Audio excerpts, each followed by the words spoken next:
team and now these haters salty. Rockin' Zenny shades to the championship ship. That Nick Bosa drop him hard like a history. The Jimmy Ward intercept him with a pick six. Like DEEBO, we gon' knock him like a brick. The trade lanes play action to a drop back. When the blitz coming quick, the old line gon' block that. RPO with Kyle Hughes, Juice, Mitchell and George Kittle, can't nobody stop that. Stand behind Kyle Shanny all the way. It's like a game of chess when he called a play. Brendan Ayuk on the slanter fade. Bang bang, Niner gang all day. I'm talking big body Trent Williams and C Ward. Offense, defense, either way we score. Jay Verrett, Mosley and Fred Warner. Armstead and Greenlaw warned ya. 49er faithful ride with me. Red and gold blooded to the day I die. Reppin' Niner gang and it's all I bleed. Racking up dubs in my Levi jeans. And we run over the league with our whole team. We that number one seed cause we ballin'. Putting in that work early in the morning. Super Bowl team and now these haters salty. Look, I'm a diehard, born and raised in the Bay. Guess I'm back up, Tim Rattay, no bandwagon jumping, bro. That was the dagger right there. Woo. DEEBO. Videos courtesy of NFL.com.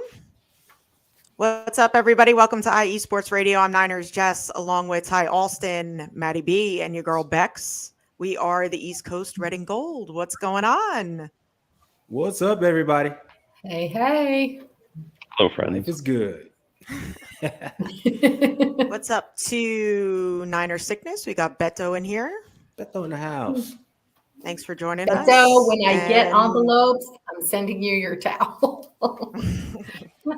And Brian Culp, best show of the week. That's right. Hey, Brian. How you doing, buddy? Thanks for the support. Don't forget it either. All right. That's right. Tell What's it like that? it is. What'd you say, Maddie? I said, don't forget it either. Don't forget it either. Yeah, that's right. Right. It's a cowbell. Even throwing a DX crotch chop in there as well. It was great. Great news, everyone. I wanted to start off something really important. Okay, really. I mean, this is breaking. My poncho is finally dry after. Really? I had to put it in the dry room. I had to put it in the dry room and like spread the thing out. But yes, it is. So we sort of dried out, and then we were hanging out in the parking lot. We got those Niner bottles of champagne with the 49er logo on them. So we had one specifically for when we won on ice. So we knew. And when we got back to the parking lot, we popped the champagne. We're having a great time. And then it got dark. And then the skies opened up. We were so wet from the wind beating rain against us, just walking across the parking lot to catch an Uber. By the time we got back to the hotel, there was like water in my boots from like it coming forward and running down into the boots. I was like, oh, they're waterproof. And my feet are still soaked. So yeah, I had to bring soggy clothes home and throw them immediately in the washer. But I will say this. I managed to keep my socks and my sneakers dry. And then while we were trekking about 90 miles to the rideshare pickup point, I stepped in a huge puddle. Of course you did. And that was the end of that. Yep. So get back to the hotel, put my sneakers right on the, the AC, like the heater. And, they were good to go the following day, but I was so pissed. But yeah. Go ahead. There we go. Yes. Steak. Stick a fork in having it. Texas Roadhouse steak this Sunday. The big 72-inch from the Big Texan in Amarillo. Yes. We sure are. All the vibes. Yes. And they're, you know what? They're fans. They're talking so much trash. It's amazing. Oh my God. Non-stop. For a team that like couldn't beat the Washington, whatever the hell they are this week. Yeah. A couple weeks ago. Like, Yeah.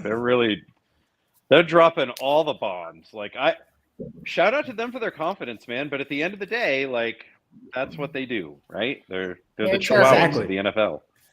Exactly. Mm-hmm. All right, so let's talk Wildcard weekend. Let's talk it. Brock Purdy's first playoff game. Missed a few throws, but Got his jitters out. rebounded quickly. He's a little suspect. Yeah, first half I was, it wasn't that great. I think it was 17-16 at halftime. Yeah. Correct. So it wasn't. Seattle money line bettors were very excited at halftime. Let's put it that way. They were jumping for joy. That was a cool 6 to 5.5 to 1, I believe. So yeah, that worked out for them nicely. Didn't work out at the end. The guy in front of us, he was feeling pretty good there. Him and the Seahawk fans through the first half. I have a beautiful picture of him after the game. Boy, they were. I just took one of those like while you weren't looking, boop. Pictures of him at the end of the game. He was not feeling the same energy. 100%. So, Maddie, who was that? The guy that was sitting in front of you with that jersey? It was a lot of rows down, but I felt it. So that's why I had to tweet it.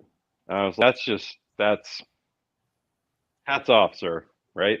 That's all you can say. 0 days sober. Okay, that's fine. Days sober 0. All right, whatever.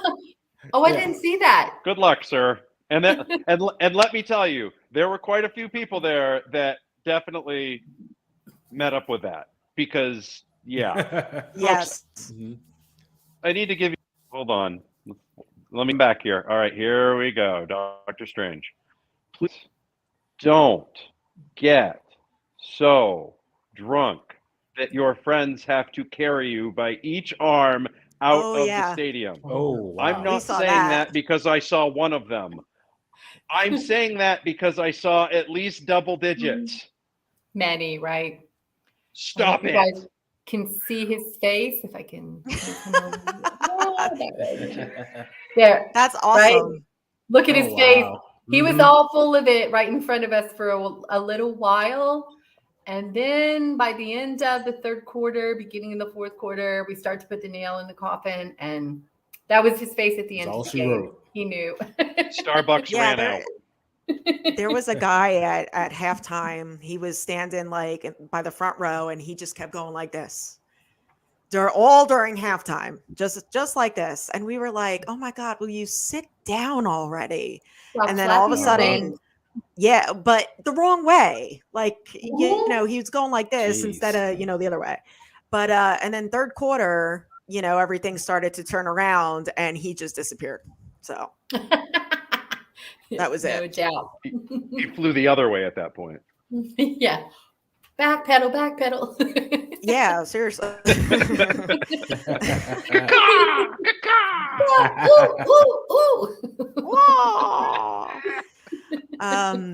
Rob D. Art, what's good, East Coast? New York City Niner Empire checking in. What's going on, Rob? Thanks for joining us. Hey, Rob.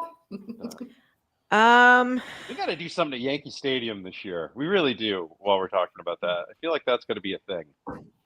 Yeah, I think it should be a thing. I mean, I'm down with that. Some of us and I got to inject something. I got to inject something into me between the end of the season and the beginning of next season. So it's either that or something else. So let's go ahead and just do that. Okay. And do it because, Rob's in good company. Gabe and a bunch of the NYC dudes are all big Yankee fans. So got a good group. Yeah, that would be fun. That would be a fun little day thing. I somehow live in Maine and am fans of teams that it just makes no sense. Someday it'll make sense. Don't make sense. Later when I get to the 19th episode of the trilogy, I guess. But unbelievable. So talk about the game, guys. Maddie, what did you think?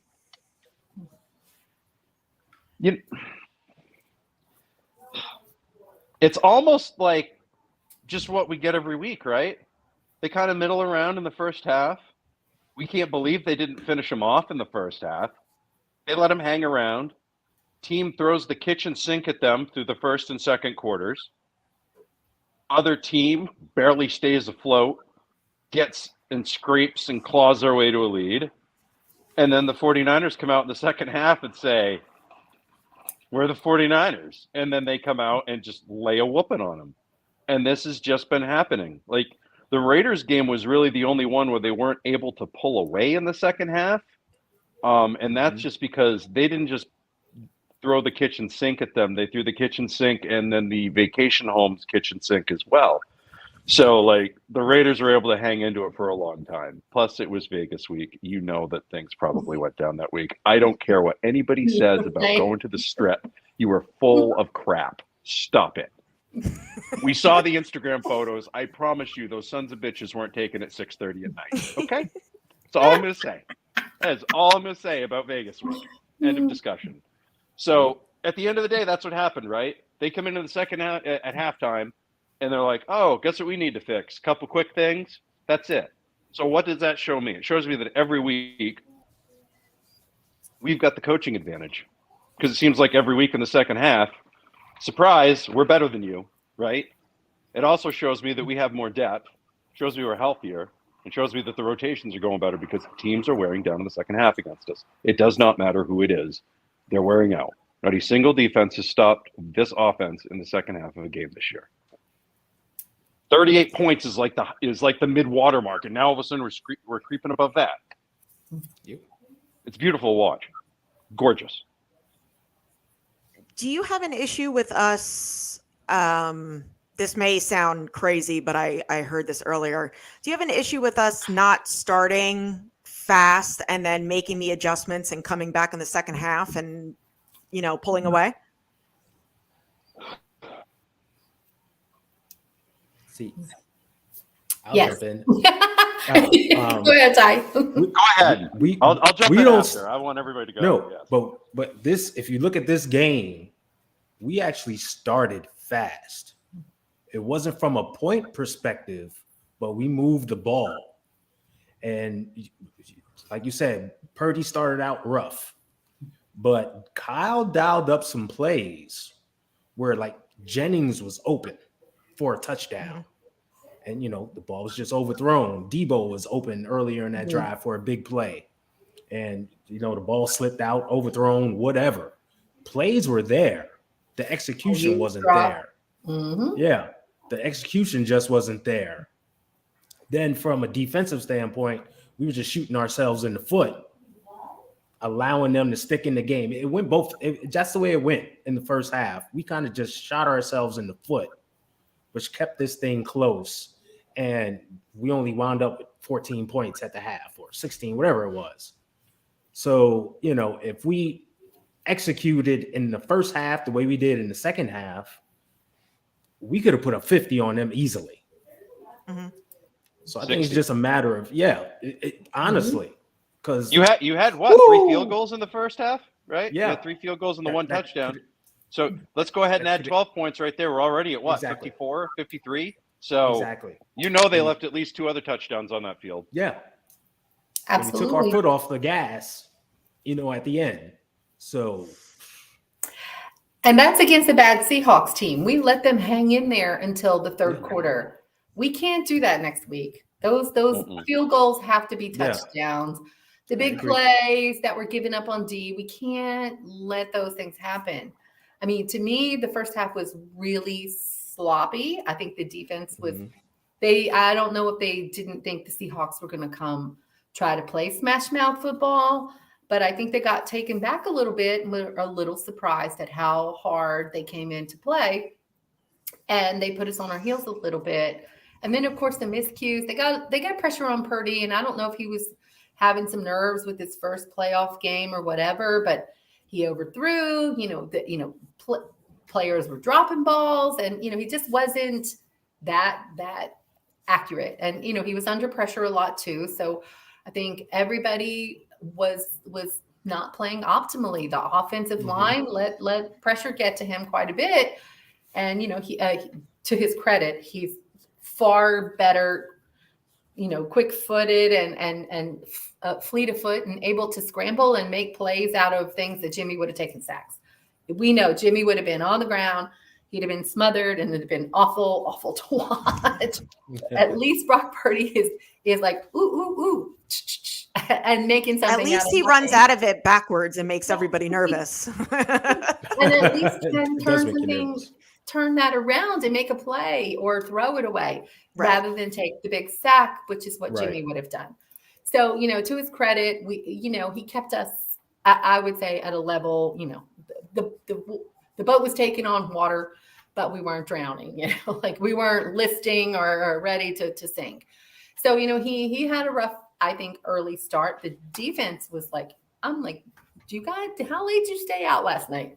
You guys look terrible today. You know, pop the champagne later, not before the game, or you guys know you got a game to play, right? Like, I don't know. The first half, it was like everybody was sleepy and still in their pajamas. You know, a lot of players were arriving at the hotel as me and Jess were leaving, and like it's not like we were leaving super early for this game.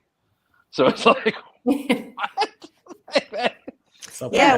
We saw Kerry Hyder as we were leaving for the game. He was coming in.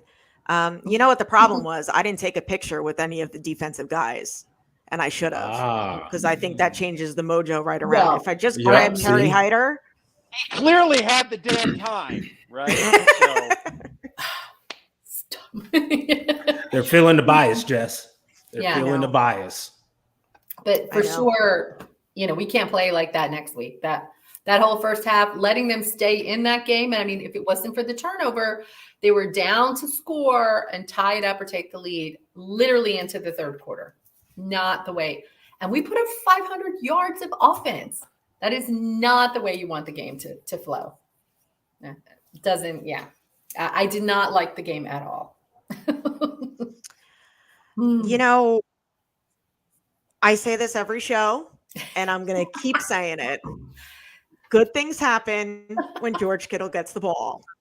The first half should have been a lot more George Kittle. Because Bucs can't cover the tight end. That's just a known fact. They can never cover them. They can't ever cover Kittle, but this year they haven't been able to cover any tight end whatsoever. Right. That's very true. It makes no sense as to why you wouldn't have more of him being utilized in this game, particularly when you have a quarterback that's having nerves. Guy has nerves. What I want to do is make sure that he's getting some safe throws. I don't want him out there gunning it. That doesn't work. Yeah. He's going to overthrow and he's going to be inaccurate. If you give him something where you're like, listen, throw that to the 12-yard line and you know George is going to be there, he's going to throw it to the 12-yard line and George is going to be there. He's going to throw that square in, right? Or it's like the touchdown that he found for McCaffrey, right? Yeah. I'm telling you right now, neither Trey Lance nor Jimmy Garoppolo finds him in that situation. Nope. Trey Lance is looking on one side of the field, and Jimmy Garoppolo is just falling down because he can't quite see him around the offensive lineman. He can't extend the play long enough to find McCaffrey. That is the difference between Brock Purdy and the other two right now. That's it. Like, it's one of those things. He's seeing the field. I don't know if it's a fact that he's seeing the field or he's trusting that his guys are supposed to be there because he knows that the guys that he has are so damn smart and experienced in this system that he knows that he has to rely on them. And it could be a combination of both, quite frankly. But again, beautiful thing to watch because he's clearly running this offense the way it's supposed to be run. And when you see him run it, as opposed to the way you see like a Kirk Cousins run it in Minnesota, pretty sure Brock Purdy's not going to be throwing a 4-yard out when you need 8 yards on 4th down of the season, right? Yeah, he's going to look for the guy who's going to get the first down, 100%. Or he's going to run it him damn self, right? Or he's going to try running himself. Yards. Yeah. He's got legs and he's not afraid to use them. Absolutely. He's got that Montana scramble ability. He's not Steve Young, but he's got that Montana. He needs to run it. He'll run it. Right? Just enough to do what he needs to do and knows when it's important enough to run it himself. Yeah. Yeah, I keep seeing that about him too. Go ahead. You saw in the highlight clip, he ran for that first down. You see him; he did a little high step when he was running. If you notice, yeah, it was like look at Brock showing a little swagger there, a little high step. Is that appropriation? Is that misappropriation? Are you allowed to do that? You know, channeling his Roger Craig. Come on, he's doing it for my squad. Dion. It's allowed. He can run however he wants. He can run backwards if he wants. Exactly. Dave McNider, bang bang Niner gang. We'll save that for later. I can only say that once per show now. That's trademarked. I like the fact that Kyle obviously has confidence in Brock Purdy, and just the plays that he was calling, and for Brock Purdy to go out there and execute, like it kind of gets me all warm and fuzzy inside about what he has in store for Dallas. What do you guys think? Yeah. Yes. Kyle's calling this offense. He's not holding anything back. He's not putting on any limitations for this kid. And the beautiful thing is he's responding and he's executing it to the fullest. Hold up. I got to pull up a clip. Go ahead. Hold on. This play got me so excited. I was like jumping for joy. Where is it? Where? This play here, if it'll come up. Whoop. Where are we? Remember this play? This play we threw in the middle of the end zone. And yes. It was just a big incompletion, and everybody's like, oh, DEEBO is wide open coming across the field. Like if you look at it there, DEEBO is just wide open. Mm-hmm. And this is like one of our bread and butter plays. We run this all the time. There was no disguise here either. Yeah, we run this all the time, and the ball's usually going to this guy crossing the middle. Yeah. However, Purdy recognized he had one-on-one with wide receiver number 1 on the outside and was like, oh, I know when he hits that foot and plants and goes toward the middle, he's going to get open. He's going to get open. I got 6, and he let it fly. And to me, I was like, now that's quarterbacking. He tried. That's what I love to see. Ayuk stopped on the play because this play always goes to the guy across the middle. And if you notice Ayuk, he was stopping the block. He stopped and looked at his defender. He's ready to block. But Purdy's like, nah, bro. That was your touchdown ball. Yeah, exactly. Purdy's like, no. This is a new era. Tell you what, that's a lesson. Keep running. That's a lesson for Ayuk. That's 100% right. Because what that is, that's like that. Remember, Dwight Clark was the second option on the catch because Freddie Solomon fell down. So Brandon Ayuk needs to know where the hell he needs to be on that play. Yeah. Well, that's what the Cowboys want you to believe. That's to what this Joe day, said. He still say it. I was trying to throw it so no one else could get it. If anyone was going to have a chance, maybe Dwight. It was just going to be Dwight. I was throwing it away. But that's the difference, though. The Cowboys fans will tell you that he was throwing it away and Dwight Clark saved his ass. But in reality, it was they had practiced that play a million times, and Joe knew if he threw it to that spot, only Dwight was going to catch it. Only Dwight was going to catch it. Exactly. But it's definitely a different frame when it comes from Texas and or surrounding blue or white supporting areas as opposed to like the rest of the world where it's real. Okay, so that's why I wanted to make that distinct clarification for everyone. Yes, he kind of was throwing it away, but not the way Dallas fans would like you to think. Exactly. Yeah. Mm-hmm. Yeah, I like that clip, Ty. It's something to be excited about, for sure. Vision. Man. It's like it was like the drop that I love that. This is my brother. This is my brother, Chris. You should get him. You should get him a cutout like you have, and it could be over the other shoulder. The play that he had. That's very Kittle and Chris. Yeah, I love it. Love it. One of those big heads on a stick. Yeah, there you go. That's an idea. Just like Chris pop up every once in a while. Oh boy! Oh, he's gonna love that. That incompletion to Ayuk, I'm gonna get that Ayuk this weekend. I'm sure. Say it again, Maddie. That play was. I was gonna say that incompletion to Ayuk in the end zone that Purdy had. Come on, like he got dropped. He needed to grab that. That's the second one that he's dropped in the end zone this year. That he must be like, "Are you crapping me? Like, how did that happen?" The one in the Chargers game, and one in the in this one. But that was one of the most. That was the throw I actually thought you were going to pull up, Ty, because like I haven't seen a 49ers quarterback do that since Steve Young, maybe. Mhm. I don't ever think I remember Kaepernick doing that. Maybe Jeff Garcia, but I doubt it. Like, that was some Bo Jackson Tecmo Bowl stuff at quarterback, and then I'm going to fire that right into the one spot in the end zone. That's the sort of thing that like a Bills fan has with Josh Allen, right? Or a Kansas City Chiefs fan has with Mahomes. You know that as long as he's got the ball in his hands, he's going to find something to do with it. And now it's not a situation where you're like, you know how like when previous quarterbacks, you might have panicked a little bit if they held the ball too long. And I'm talking about either one of them, because with both of them, that was the case. You knew that one of them was going to run it, and you knew that one of them was going to make a poor decision if they hadn't made that decision already, right? So, it's kind of nice now to know that when the play does possibly not go the way you want it to, he can shuffle and move and get to a spot, whether he's going to his left or to his right, where he can still throw the ball. It's the most reassuring feeling I've felt in years. I've never felt more confident with another quarterback of this team since the golden era, after watching this kid for so long, because he's executing everything they need him to execute on a level that no one else has done recently. It is ridiculous. Ridiculous. And can't believe it. Even with a crappy start against Seattle, like he came out and he played like a rookie in the first half. I mean, his numbers sucked. His passes were off. Everything was like, receivers are dropping balls on him too. That's not necessarily his fault, but but that's him putting out that energy, right? To me, that's what happens when you're like, when your quarterback's struggling.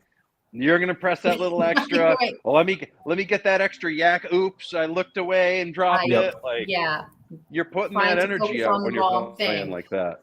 Yeah, but then he comes out in the second half and he turns it right back around. And that ability to like flip the switch, take that out of your mind, not think about the last play, to me is amazing. Like he just forgets about whatever happened last play and goes on and tries to fix it and make it better and not stress himself. He doesn't seem to ever play where, he's in his own head with any of that stuff. And I really like that. He has that calm, cool presence, the whole Joe Cool attitude aspect. Every play is a new opportunity to right the boat. And that's what you see out of Purdy. And I love it. Every time I see him behind, under center and he gets the ball, it's like, okay, he's making good decisions. He's looking, he's making smart plays, and it's never like you just go, you don't have like that cringe feeling like when he, drops back to pass. Yeah. But that play, I have it on video and I just only wish I caught it. But Brian Baldinger was breaking down the film of that play. And he said that, there was good and bad out of that. Like the bad, because when he scrambled, he kind of went backwards. And then he, cut back. And the good was obviously he found Ayuk in the corner. But my thing is, the ball's in your hands. You got to catch it. You have one job. Hit him in the hands. Yeah. Hit him in the hands. And it couldn't have been better placed than that, in my opinion.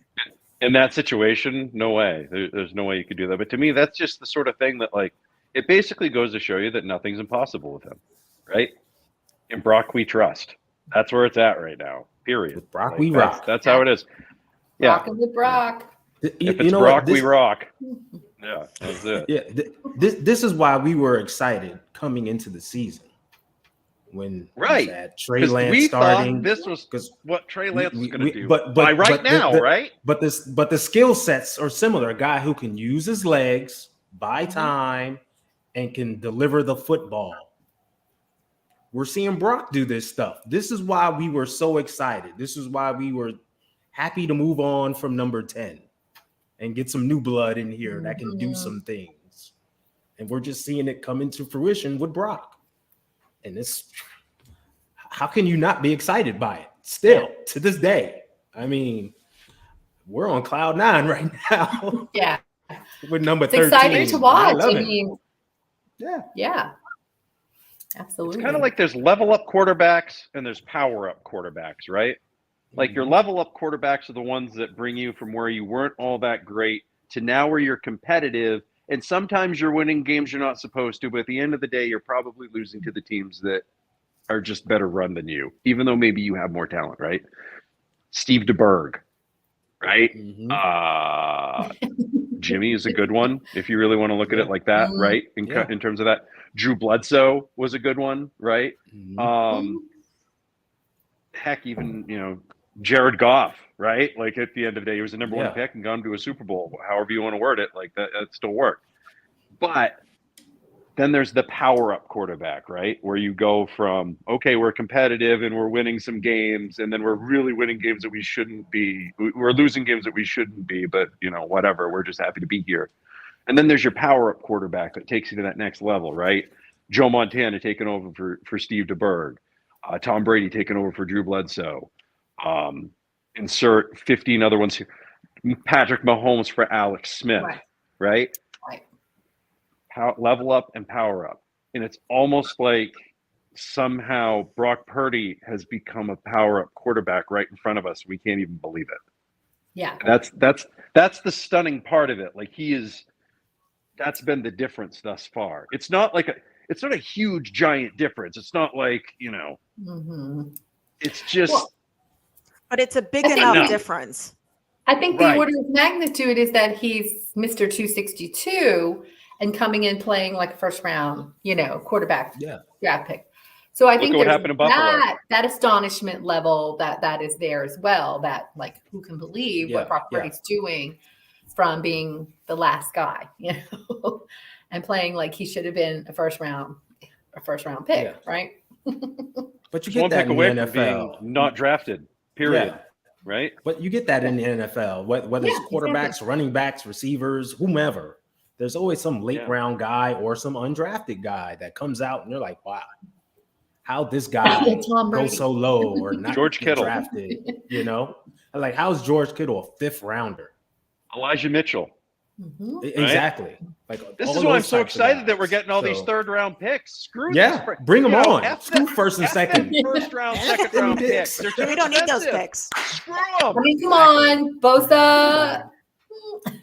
Okay, we got the building blocks. At the end of the day, you can still get more in the third round, right? Or now you have enough where you can go trade for somebody because they can't build a team around them or can't afford the people that they have, right? Don't think there's not going to be more Christian McCaffrey type deals next year for this team. This team is still placed to do that in the future if they need help with something. And I'm assuming that probably this offseason they're going to get another good pass rusher. Correct. If D'Amico Ryans gets it, you're going to get another third rounder, another couple third rounders bundled together. And Carthon, we just got two comps. Yeah, that's another. That's two. Yeah. We got a third and a fourth, right? I think. We'll talk about that later. I really want to hear your thoughts on Trey Lance's Instagram post with that. Oh, I didn't see Trey. He saw Rand Carthon's.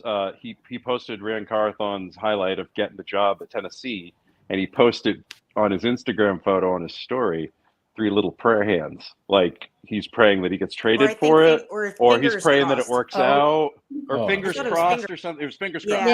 Fingers crossed. Clearly, I'm not getting my job back here. Kind of like, even if that's not what you meant, like, man, why are you doing that, right? Like, not right now. Right. You can't have that right now. Like, even if you're thinking it's that, not a good time to be. Yeah, send that in a Snapchat to your friends. Or maybe he just had his fingers crossed for Rand and he got it. Listen. He got the job. That's what I'm saying. I'm hoping that it was like, hey, fingers crossed that he does really well and he's given every chance to succeed, right? That's what I'm hoping it was. And if anybody needs anything written PR-wise, I'm happy to do it at no fee whatsoever. Okay? Seriously.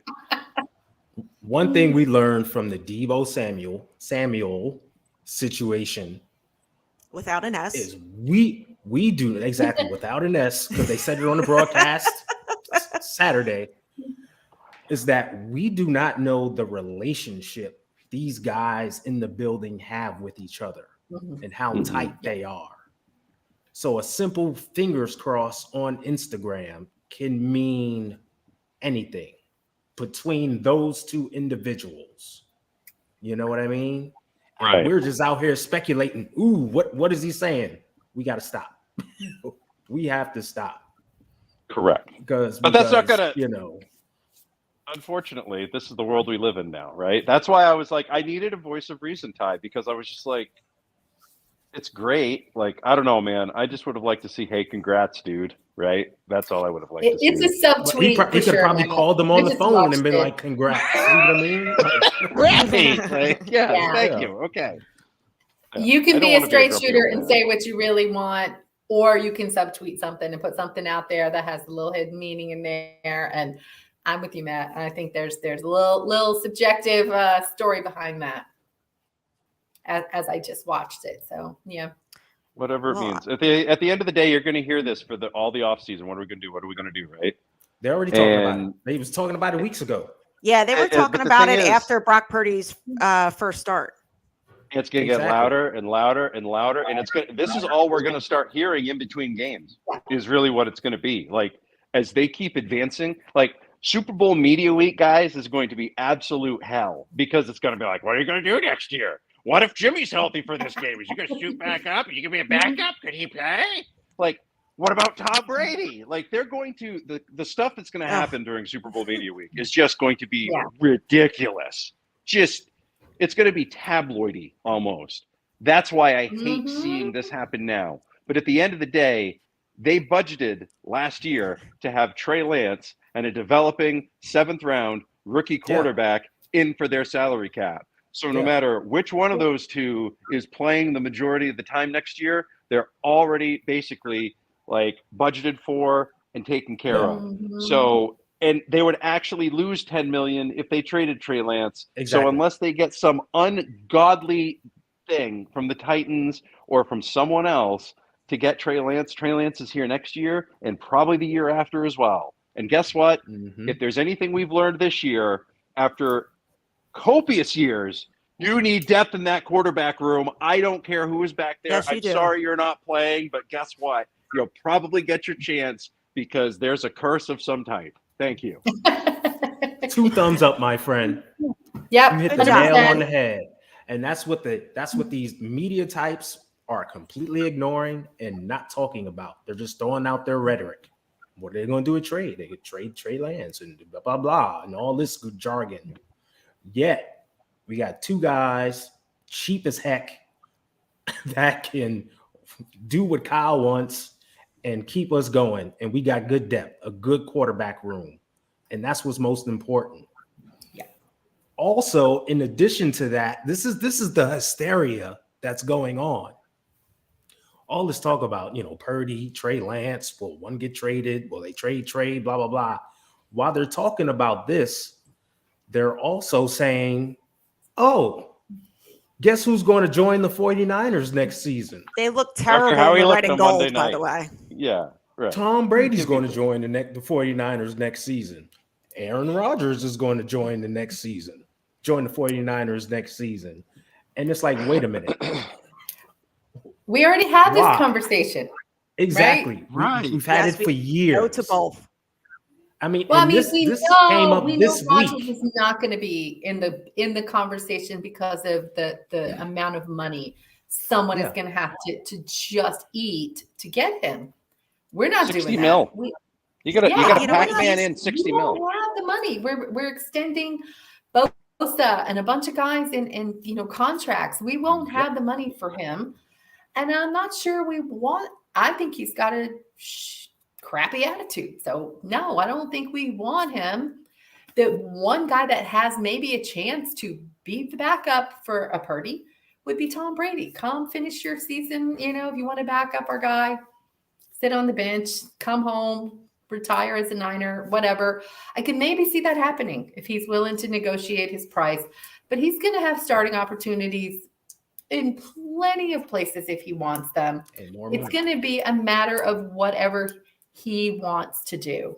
If he's willing to take a secondary role and roll with that, then I think maybe it's an option. But because Jimmy's going to bounce. Jimmy's out. He's going to go somewhere else. He's going to have an opportunity. Vegas, baby, yeah. Yep.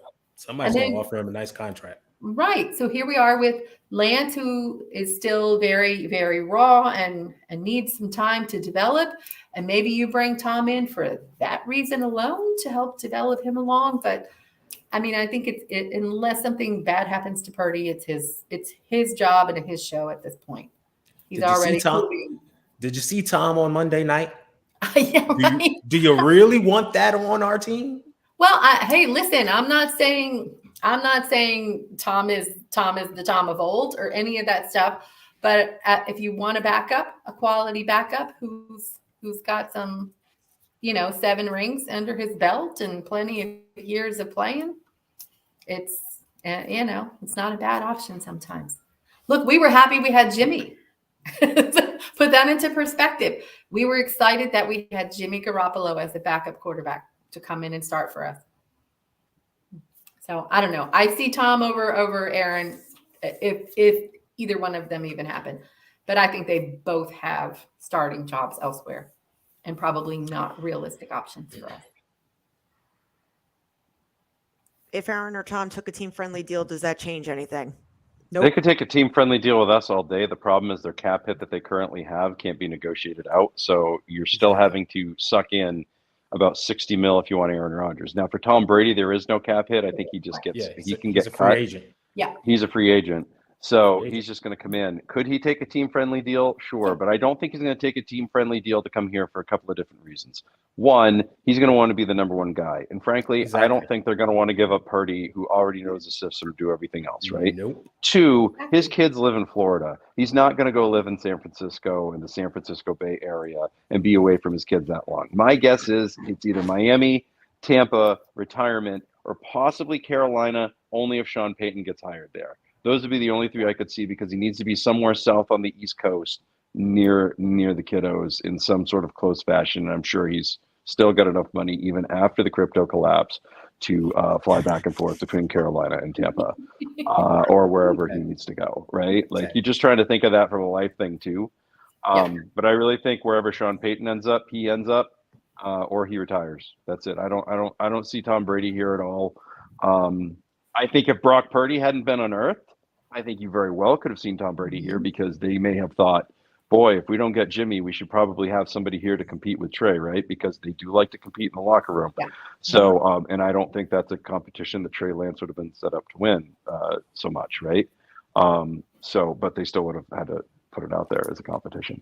So it's kind of one of those deals, right? Like, however that works is however that works. But Brock Purdy has been found now. I think he's the big, bright, shining star currently moving forward. And Trey Lance is here too, which is the cool part, right? No matter what you say, great. You know what? It's good to have him, because we saw go look at Miami if you want to see how things work when you get on your third string quarterback that was drafted in with the 250th pick this year, right? Go look at that. Go see how that worked. Go see how quickly their season can go from Trent Sherfield running into the end zone to you can't get a play in on time on 4th down when your season's on the line. Yep. It doesn't take long. Yeah, I agree with this too. No way Kyle Shanahan gives up control of the offense. Tom Brady and Rodgers want to run the offense. Yeah, I agree with that too. Yeah. Kyle wants to be the view of it's like he wants to be the guy with the ocular goggles being quarterback, right? Brock Purdy allows him to do that. Brock Purdy's like his robot quarterback. He can just get in, the Hydra Stomper, if you will, whatever it might be, whatever science fiction reference you would like to put in for robots. He's in there running it, and Brock Purdy is doing everything that he's supposed to be doing in the way that Kyle wants it. You saw it after that first couple of games, man. Like they are peanut butter and jelly. And I'm with Rob. They're not giving up the offense. Bill Walsh did not give up his offense. Mike Shanahan learned from the Bill Walsh book of coaching. He did not give up his offense. Mike Shanahan passed it down to Kyle Shanahan. Do not give up your offense. It's just not going to happen. My mom just texted me and said, please no to Brady. We're getting it from all facets of the fan base. Yes. Yeah, the family's out in full force today. You know? Thanks, guys. I see enough. I see enough soccer tackles with the San Jose Earthquakes right now. I don't. Oh my God. Like, That was a tackle straight from Nintendo World Cup 8-bit 1990, right? Where France had the crazy kick that went all. Was it France or Germany that had the crazy kick that went all over the field? Like whatever it was, but the same sliding tackle, right? That same ridiculousness. Hey, not my quarterback. Exactly. All right, so back to the game. And enough with the quarterback circus that doesn't exist in San Francisco. Literally exists to draw clicks and put in minds. Just remember that, guys. That's all that's there for. Exactly. That's it. It is. But you can't help but think like, you can't help but chime in and say no and, give your opinion. To the ridiculousness. Yes. And give some logical reasons as to why, as opposed to just, because that's the same thing as if we lose DeMeco Ryans, which we're not getting into, by the way, right now. I'll still be shocked if he gets one job offer. Yeah, I think he's going to finish second in a bunch of things. Yeah, I do too. I do too. And I don't think that's anything against him. I just think it's because of the candidates that are currently out there and the jobs that are currently open and the teams that have openings, right? And like who's in charge of making those decisions. Like Arizona just hired a guy right now that I think is really probably going to want to hire Brian Flores. Like they have a pretty good existing relationship, and I think that just kind of fits. And when you start looking at fits around the league, like, are they hiring a guy that they don't have experience with?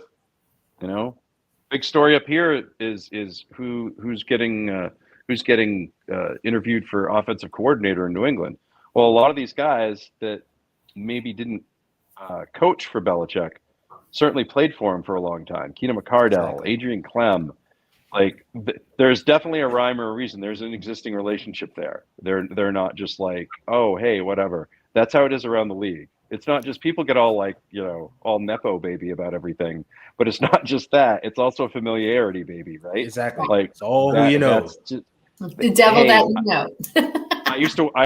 When you worked in the radio business, like guys would switch stations because, well, hey, guess what? The program manager switched stations, right? And then all of a sudden it's the same thing. It's like, wait a minute, I was just listening to Fox Sports Radio and all the guys from ESPN are now on Fox Sports. Oh, right? Like that's just how it works. You saw it with Parcells always brought his own guys. Kind of the same deal. That's how it's going to happen. I just don't see a situation unless Ryans ends up in Houston. I just can't imagine he really wants that job, honestly. I just think that's a rough spot. I think that would be the one said that no. Yeah. So he did say no, but they still had him interviewing for it. Yeah. Which I thought was weird. That was weird. And nobody ever came back and was like, oh, refuting that initial report, right? Like, which I thought was really weird. Also, Dan Quinn's got a bunch of interviews this week too. Okay, so everybody's got interviews. These interviews should not be taking place until after the Super Bowl. I'm sorry. I agree. It's ridiculous. I would agree. It's absolutely ridiculous. You're going to make the biggest decisions of your life while you're a part of the biggest game of your life. And oh, by the way, you could have the biggest game of your life, and imagine how that goes if it doesn't go out well, right? Like he did, Rob. He said no. Yeah. So going back to the game against the Seahawks. I just wanted to, I know. All right. So Christian McCaffrey, 17 touches for 136 yards, 1 touchdown. DEEBO, 9 touches for 165 yards, 1 touchdown.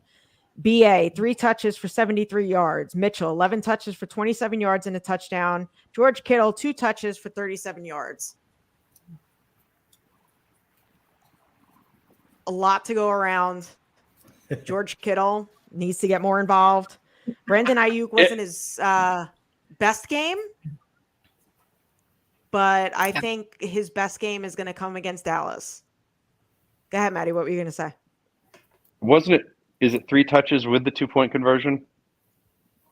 Yeah. Yes. With the 2-point.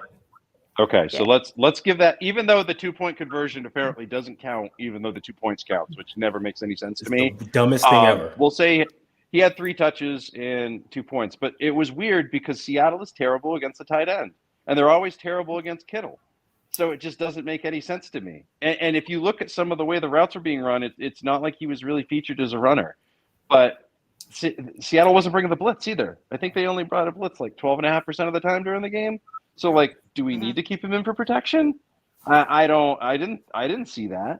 So I don't know. This is, with the way the 49ers run this offense, it seems like it's your turn this week, right? Or your turn this week. It's just they're going to go with a hot hand. And I think you just hit it on the head. I think this week is going to be a Kittle Ayuk sort of deal, right? Just based on the way this Dallas defense covers things. And I'm not just saying that because George Kittle's my favorite player. It's just like he makes a difference. Not buying it, Jess. There's only a handful of game-changing tight ends right now. Give them the damn ball once in a while. You got to give them the ball more than twice a game. I'm not saying let's take it away from everybody, but like 2 times. You can't please everybody, but like 3 times, it has to be more than that. Especially when this was Brock Purdy's first playoff game. You alluded to it earlier about, kind of being like that, security that blanket. comfort, right? The security blanket. He just has to, he needs to get the ball more for sure. Game balls, guys. Ty, go ahead. Go ahead. Well, hold on. Offensively, I got to go with this 2-headed monster. You took my entire 2-headed monster right there. I got to go with this 2-headed monster of DEEBO Samuel and Christian McCaffrey, who they had no answers for. And DEEBO's always been a Seattle killer, if you think about it. But for them to put up like basically identical stats, it's like this is the kind of pick your poison offense that we've always talked about too. And like with them two on the field at the same time, it's insane. So offensively, they get a game ball. Defensively, I'm going to go with Deommodore Lenoir. He played great. Fred Warner had a good game. And the defensive line as a collective was just doing their thing. Go ahead, Becca. The only thing I have to add to that was I will give Purdy a game ball as well. He cleaned it up in the second half, but DEEBO and CMC were my 2 guys on offense for sure. Purdy just for cleaning it up. 500 yards of total offense, big deal. I think that's a really big deal. I have Omenihu on D for, I thought he played super well and really, really, forced the turnover when we needed it. And, got in there and made some great plays. And so he gets my defensive game ball.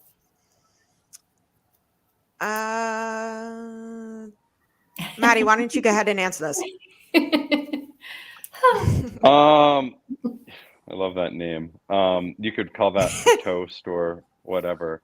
Honestly, no, not really, because DK Metcalf was just pissed off and kind of on another level. There's a random dog barking in my driveway. I don't know what that was. That was strange. That was not my dog out that way. Yeah, I don't know who that was, but that was really, really strange. Right off cue. But you kind of Deommodore Lenoir actually sounded like a kid. It was really strange. I'm like, it was.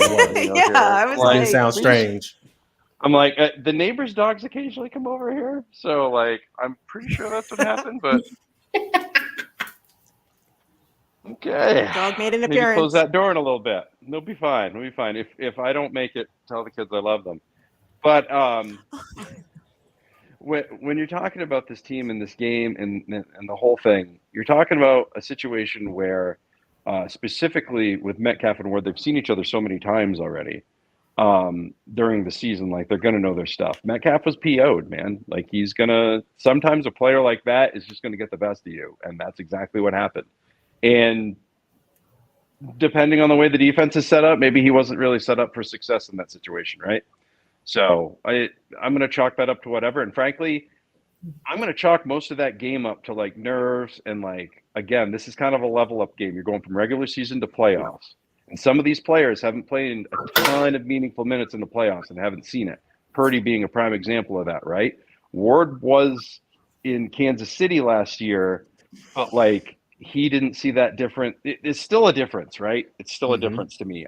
He wasn't the real number one lockdown, shutdown guy in KC last year. Like, they weren't deploying him the way he's being done this year. So to me, that's like, you're kind of going up a different level. Like, we're expecting you to be 1994 Deion Sanders, right? No pressure. Yeah. So like, we're expecting you to lock up whoever the hell you're supposed to lock up next door, and that's it. So I think he's getting used to that. He got used to that. I think basically it was every player had to get lifted up last week that maybe hadn't experienced that little level up before. And I think that's what you saw in the first half. Second half, it kind of rolled through. But the scary part is, no matter what happens, this team is good enough to where even they're not hitting on all cylinders, they're down by a point to their division rival who they're playing for the third time, who's playing balls out at the half, right? It could have been so much worse. If that was last year, they're down 21-6 at the half, right? Yep. 24-6. It's some other thing. Like, just good stuff all around. Amenahu would probably get the game ball for me because I thought that sack was stretch was absolutely critical. That was so important in terms of momentum and game change. Yeah. And then to me, I think I would give it to DEEBO in this situation, because after the ankle pull, he lost his mind, and this team fed off of that, right? And when he did the Macho Man flying elbow drop from the top rope with that long yak play, it was just music. It was the perfect finishing touch to Pete in the Seahawks. Well, I think with the DEEBO play too, the non-call, like there was no penalty call there. We got that crappy penalty call, and then they didn't call. And like there was a couple non-calls. There was 3 15-yard penalties that they blatantly blew. 2 face masks and 1 late hit out of bounds. And all of them weren't borderline. They were all bad. Right. We didn't get those calls. And then when DEEBO got up and there was no flag, I mean, I think that just really pissed the guys off enough to fire them up. They got out of their pajamas and had their coffee. Yeah. Exactly. Yeah. Can I go back to the Charvarius Ward thing for a second? Yeah, sure. Go ahead. I wanted to jump in there. Go ahead. Don't get mesmerized by one play. Like, yes, he gave up the long touchdown, which he stumbled, whatever. It happens. Players make plays. They're in this league for a reason. Everyone's going to get got at some point. But if you take that away, Metcalf had like 38 yards receiving against Charvarius Ward. Mm-hmm. So you see how that works? You got to look at this thing in context and put it in full perspective. Charvarius Ward is fine out there.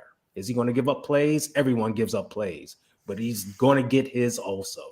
So we're okay there. Yeah, I mean, to your point, didn't he like completely shut Metcalf down the last game? The last game they played, and look at the second half of the game. Yeah. That 50-yarder came in the second quarter. Mm-hmm. What did he do the second half of the game? Shut him down. He scored that touchdown in garbage time against our backups. Yeah. So put it in perspective. Mm-hmm. Who's your we haven't players, mentioned Jess? What's that? I said, who's your game balls? Oh, well, we haven't mentioned Diamador Lenore. I said he gets one. I was gonna, and then Becca Ty did took too. it. So I went with Charles Amenahu. I was like, don't let me go first. I'll steal your guy. That is what Ty does. I'm going first next time. That's it. Right. That's how it works. Everything gets snagged. Everybody. I'm like, oh, I'm gonna go off the board. Jeez, man. Wrong. Nope. All right. So the show's headline, DEEBO's back. I'm giving on offense, I'm giving my game ball to DEEBO because he clearly is back. And not only is Ayuk and Kittle going to have themselves a day against Dallas, I think DEEBO does as well. I think he gets amped up even more. Again, another one is Elijah Mitchell because the two of them definitely show that they're playoff ready. As far as defense, I'm going Charles Omenihu because that strip sack was it was a game changer. Really flipped the script. And I'm going Lenore, of course, because, like I said last week, he will be fine. And that's exactly what he was. Yeah. He was fine. Yeah. And he could definitely bounce back. And, what this defense and, going back to adjustments. Yeah. You know what? We may have started fast. We may have struggled, executing, but this game too is all about adjustments. Every team makes adjustments. If we come out in the first half and things are a little concerning and then, we go into halftime, come out, guns blazing in the second half, we made adjustments. I don't know why people make such a big deal that we make adjustments and that they don't like that we make adjustments because like I said, thing. Right. Like they make it seem like it's a bad thing and I just don't get it. Yeah. I mean, no game is perfect.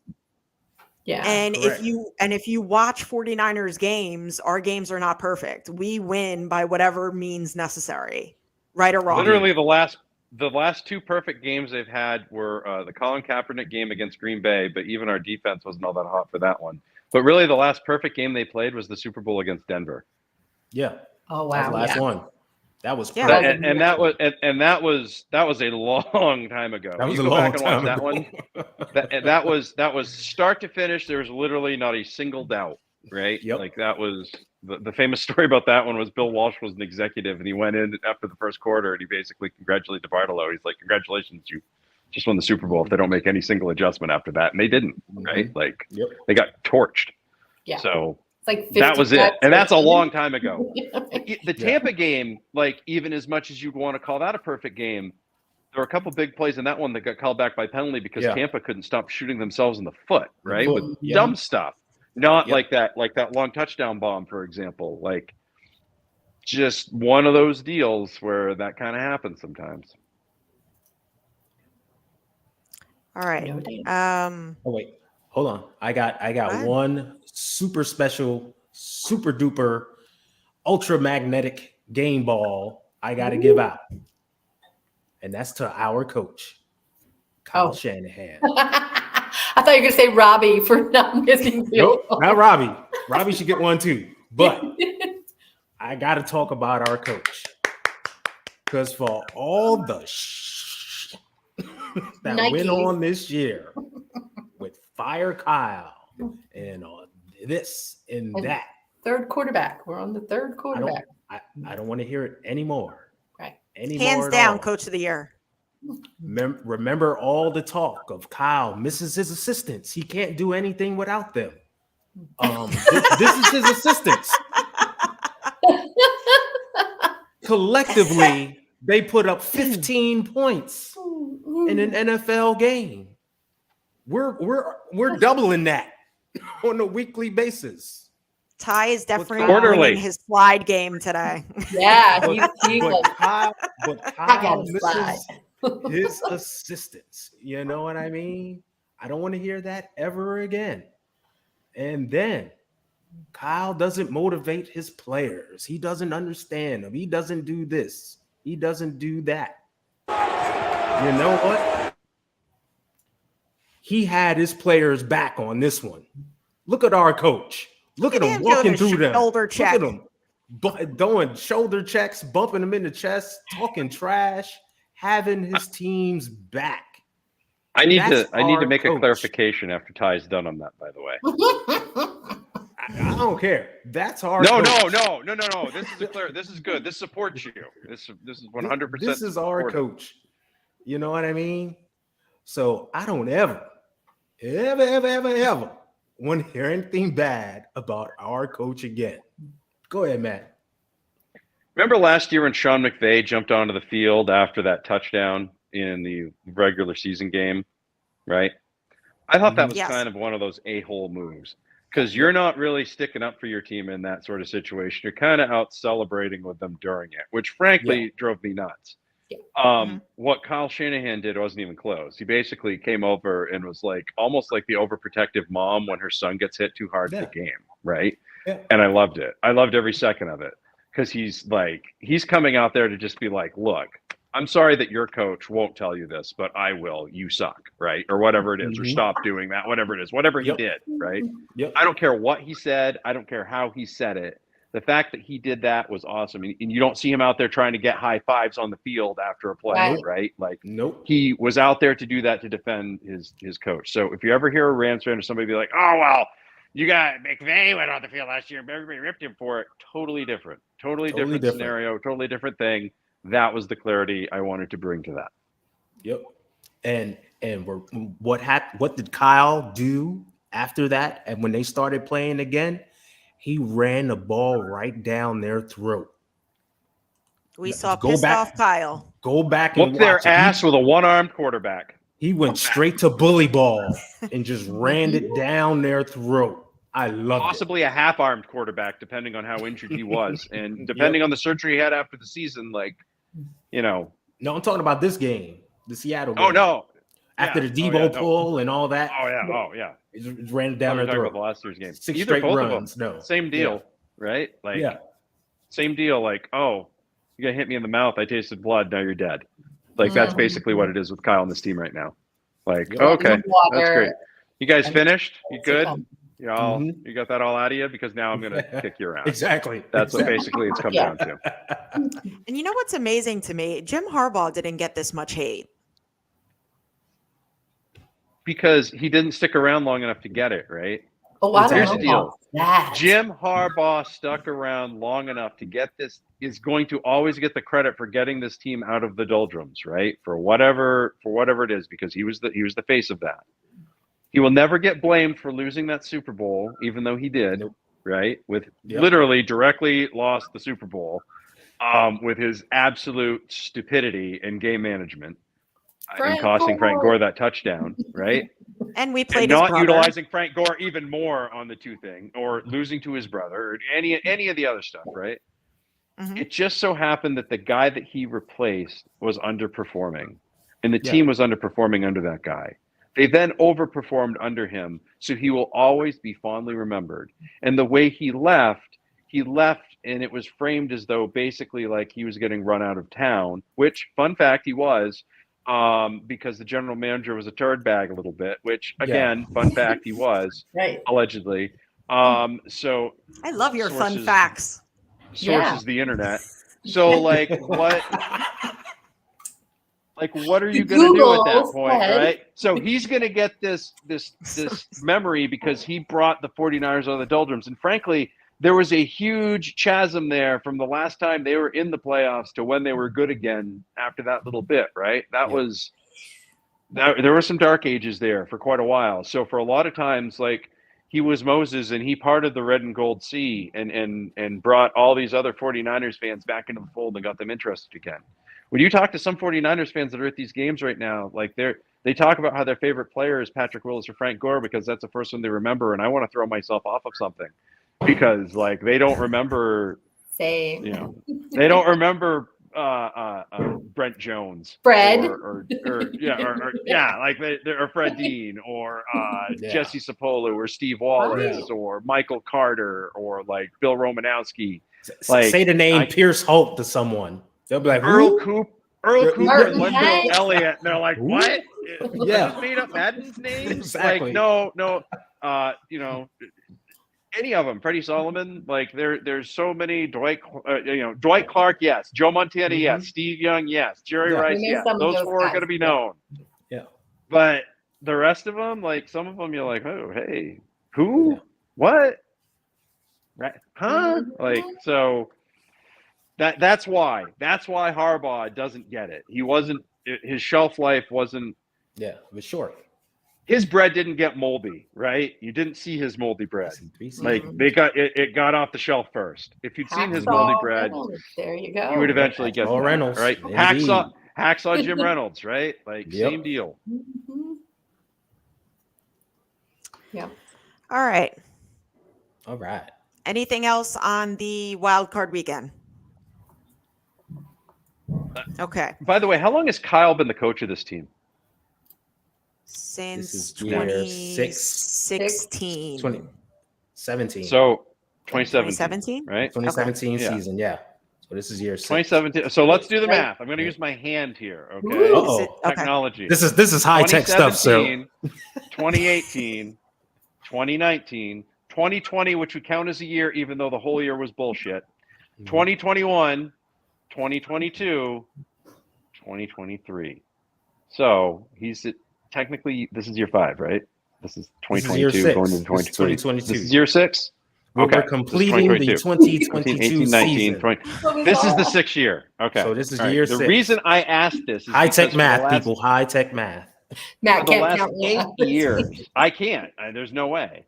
For the last 8 years, IE Sports Radio has been bringing you amazing content, ranging you from interviewing legendary athletes to building tailor-made shows dedicated to all major sports cities around the country. That includes the Bay Area and all these other places as well.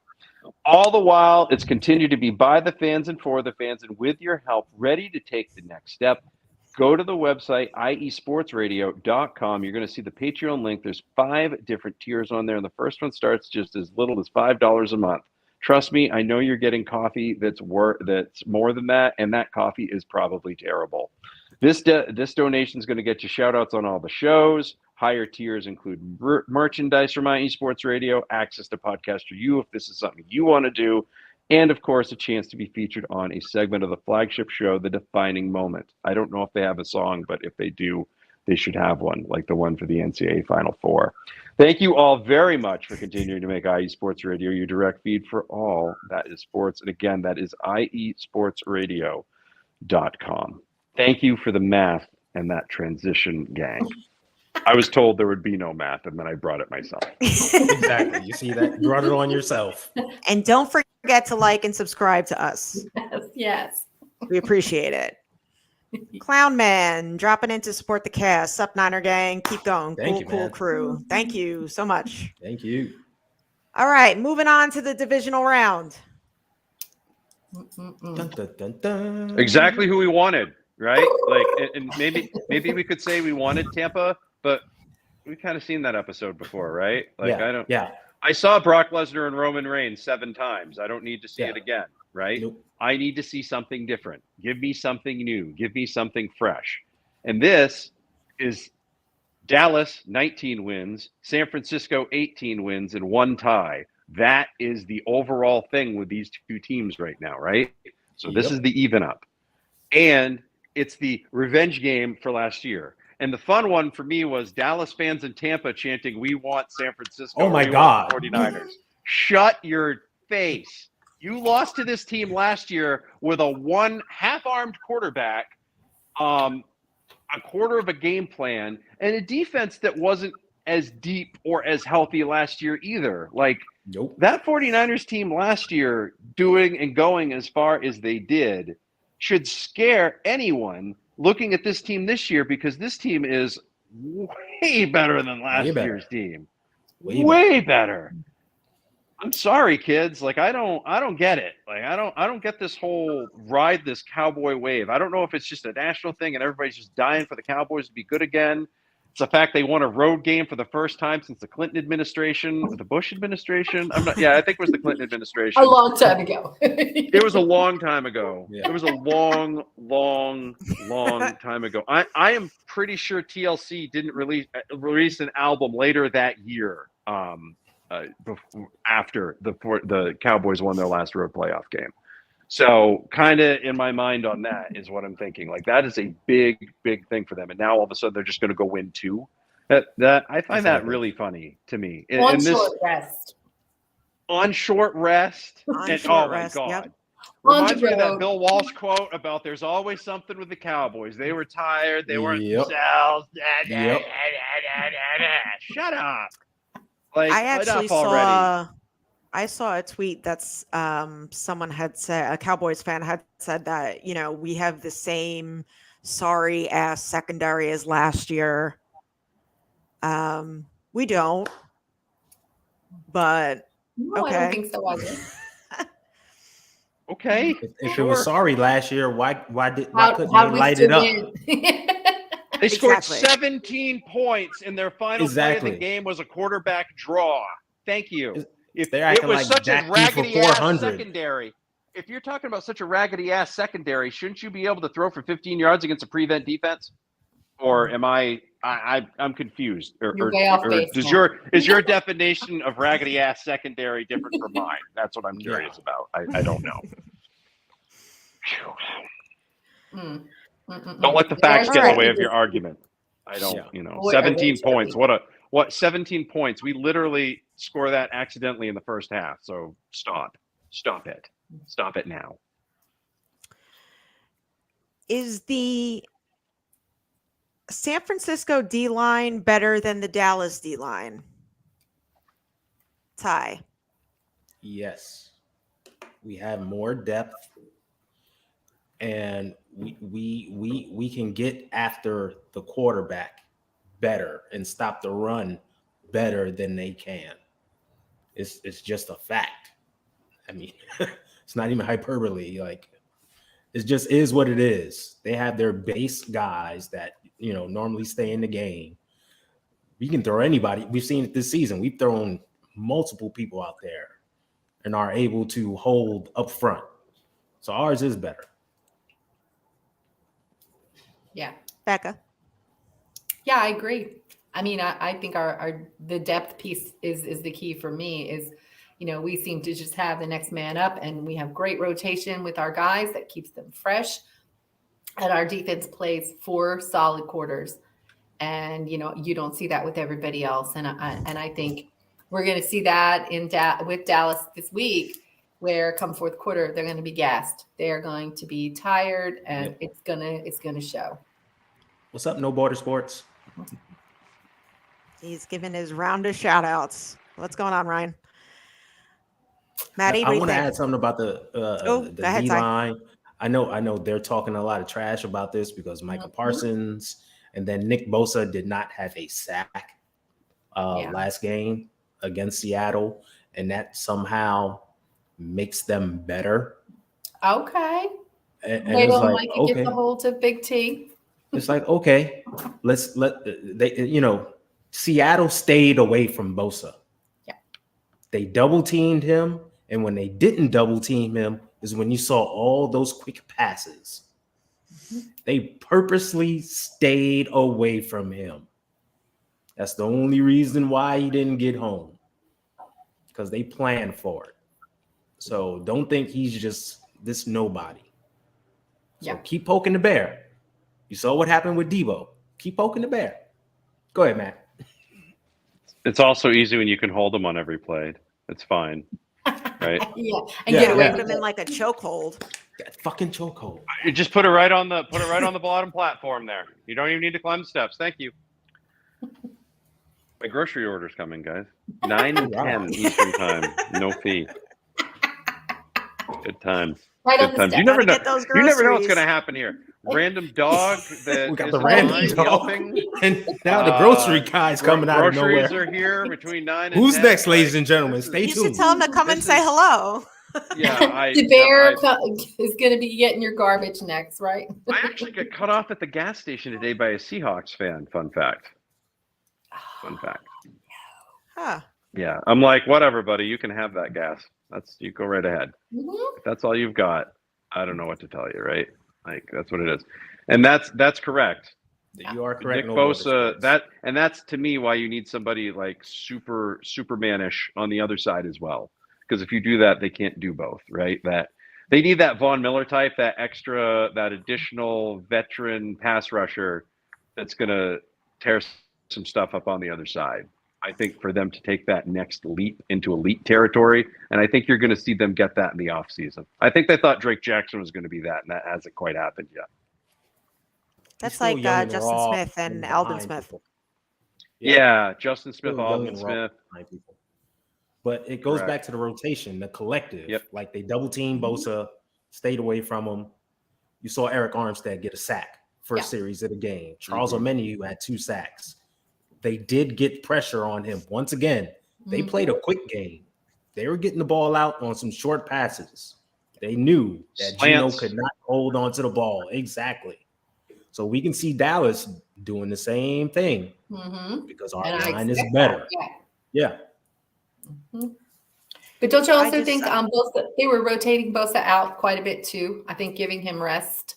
Well, that's what we do now. Yeah. We don't keep him out there the entire game. We rest him, make sure he's fresh, let these other guys get their reps. And we've seen people like Jordan Willis and, Omenihu and Obakam get pressure, Kerry Hyder. So they can get in there and spell him. And that's just smart football. That's taking care of your star player. It's the way it should be. I just time out. Me and Jess's close personal friend, Kerry Hyder. Thank you. That's all. I want to make it that. Oh, that's all right. You might. Our close personal friend, Kerry Hyder, because we said hi to him, and within three seconds, going into the hotel. Man. That's it. Yeah, and we said, good luck today, and he was very nice. He said, good luck today.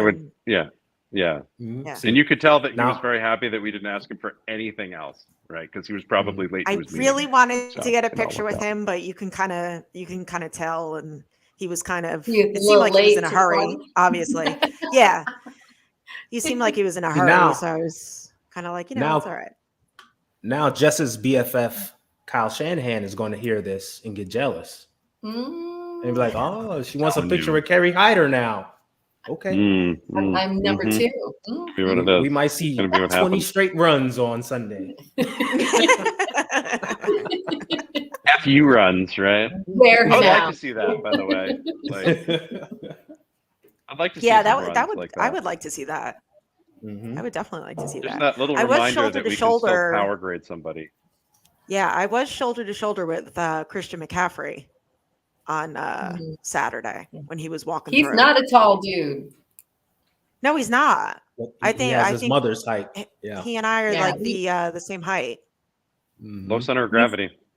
We saw him in Miami when they did a USAA veterans event, and he was the keynote speaker.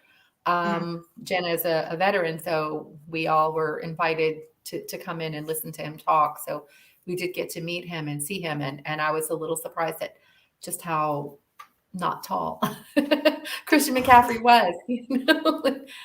But very, you could, the thighs. That's what those running backs have. Those just tree trunk of thighs. So yeah, Godzilla. Yeah, pretty much that. But he's definitely not a tall guy. All right. Offensive keys to beat the Dallas Cowgirls. Run the ball. Run the ball. Run the ball. 500 yards of offense. Let's keep that going. Just keep the clock running. Get Brock in. I'm telling you, if he throws 15 to 17 passes in this game, you can probably do about half of those on play action first downs, and he's probably going to have huge chunk plays. And that to me is like, if you can keep him from situations where he doesn't have to do third and longs in this game, and you can just keep chewing up that clock and keep that Dallas offense off the field, that's it. Like, they're going to have to play a perfect game, and this Dallas offense has shown that they are susceptible to the turnover at any point in time. Okay. Like, that's just how it works. Their starting quarterback, I'm pretty sure, threw more interceptions than any of our 3 starting quarterbacks threw this year combined. So, to me, that shows, me and hopefully the world, you never know, that this team, go ahead, right? Like, keep them off the field, because then they're going to feel that pressure. They're going to feel pressure to score every single time. And when you do that to a team like that, they will make mistakes. Whether the ball gets tipped in the air, whether it's just stupid plays into double coverage, or him getting sacked from behind. Like, they have not faced a team like the 49ers this year. This is going to be a huge wake-up call for a lot of people that thought the Cowboys were the class of the league, because there are a lot of people that thought that the Cowboys were the best defense in the league all year long. And outside of our third down passing defense, which is horrific, I mean, like 23rd in DVOA when everything else is first and second, as that's really the only thing I worry about. I don't worry about that with Dallas, because I think you can keep them in situations where they're not getting that many third downs because they're not on the field that much, because we're still out there, right? So that's the best way to avoid that and keep your secondary fresh on third down, frankly. So what do we have to do again? Run the ball. Run it. Hoping Run he the would ball. run the ball. Establish Run the ball. the run. That's it. That's all I want. Old man, like 8-year-old me is so mad right now. Like, Maddie, come on. You know you like teams that pass it. That's why you like the 49ers to begin with. But when the 49ers are successful in winning Super Bowls, they're running the ball and they're running it successfully. Even the catch drive, guys, they had to run the ball to get down the field on that drive. Yep. Multiple times. Running the ball is so key, and they need to be able to do it whenever the hell they want to. Ryan of No Border Sports says, I say we open up with the pass because they want to crowd the box, and if we make them respect the pass out the gate, it should make it easier to run on them. They tried that this week. Yeah. Play action. They did that. Mm-hmm. And I can see that. I can see Kyle dialing up a play action play right off the gate just to loosen them up, see what they're doing. And he's been doing that all season long. Yeah, he's been using the pass to kind of set up the run on occasion. So it's completely in his wheelhouse. I do think we still need to pound the rock on them. I mean, I look at that Commanders game and I see, the Commanders have 2 good tailbacks. And the tailbacks showing my age here. 2 good running backs, just like we have.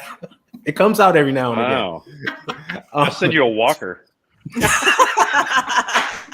If it's a 49, I'm going to pre-install the tennis balls on the bottom just so they don't scratch the floor. It's fine. But they have 2 good running backs, just like we have, and they gashed them for over 150 yards, right? We can easily get a 200-yard day on them because we are more much dynamic. Less of an offensive line. Exactly. We have a great offensive line, and we're much more dynamic in the run game than they are. Look at those flowers with the offensive line. Hey, he didn't give any to one anybody in specific, but he just gave it to the offensive line as a whole. We almost which is made okay. it because I'm bringing them up. No, it's good. but yeah, I say pound the rock, and we're going to get guys running wide open. I mean, Diggs is their best corner. We all know what IU did to him last season. Breaking ankles. No contest. There's no contest there. And you got a healthy DEEBO in the pass game. You see what he can do in the pass game, and he's a cowboy killer. DEEBO. Right. And I wonder if this is one of those games where McCaffrey or DEEBO or somebody other than Brock Purdy throws a touchdown pass. I feel like it could be. I feel like we're getting due for that because I don't think we've seen one since the Rams game. Am I correct on that? Yep. So yes. I think we're getting due for one. If it doesn't happen this week, I guarantee you it's being saved for another game. Yeah. In about 3 weeks. Yeah. Ever since we acquired Trent Williams, I always wanted a Trent Williams touchdown. Yeah. We tried it once. So I would like one of those too. I'd like to see them run him like Fridge Perry at some point. Yeah, that's what I would like to see. All you kids, look up Fridge Perry, by the way. Fridge Perry was a defensive tackle for the Bears that took the world by storm. He was the National Football League's #1 pitch man that year. He was in the top 5 jersey sales with Dan Marino and Joe Montana, man. He was just because of who he was. He appeared in WWE events. He was in a Royal Rumble. Over the top battle royal. Didn't they do that whole Super Bowl shuffle thing? They did the Super Bowl. He was part of that Super Bowl shuffle team as well. But him and Jim McMahon were the guys that really got the deals and the endorsement deals and the FaceTime deals out of that. So, but I would love to see Trent Williams utilized like that. Just put Juszczyk right in front of him, right, and let him be the blocking back.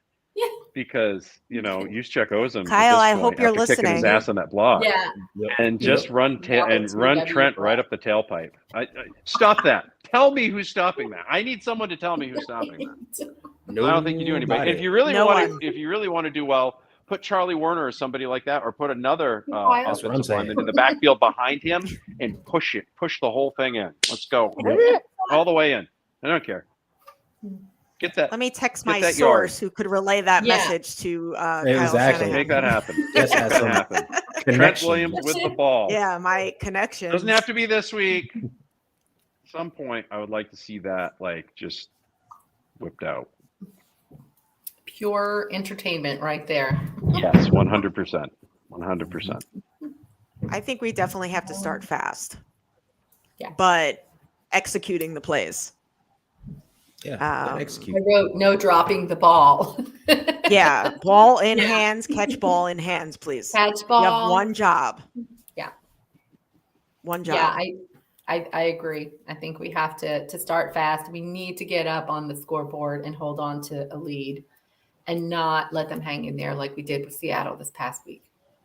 Crowd's got to be loud too. Yeah.